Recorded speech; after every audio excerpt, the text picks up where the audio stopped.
Hello. Next I would like to show you how to charge the battery inside the LUDWIG hook.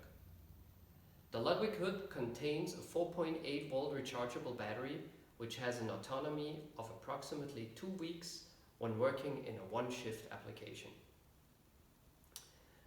And you can either charge it periodically, let's say once per week, or you can wait until the red light at the side starts flashing. That indicates you that you have about 2 hours remaining working time. In order to charge it, take the LUDWIG hook, put it inside the charger and connect it with this plug.